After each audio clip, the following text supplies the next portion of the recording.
Hey, welcome to Easy Access Tech. We will explain how to kern in Canva. In Canva, there is only one option: to change the space between letters. Let's see together.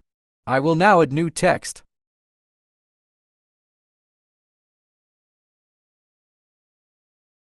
After that, click on the spacing icon at the top.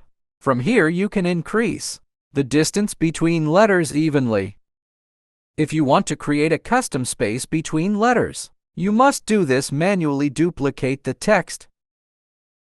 Then delete all the letters. Here I kept only the letter T for this second text box. I will delete the first letter T. Now, as you can see, you can make the space between letters as close as you want. Use the arrows on the keyboard to move the text better. Thank you for watching, and please feel free to like and subscribe to the channel.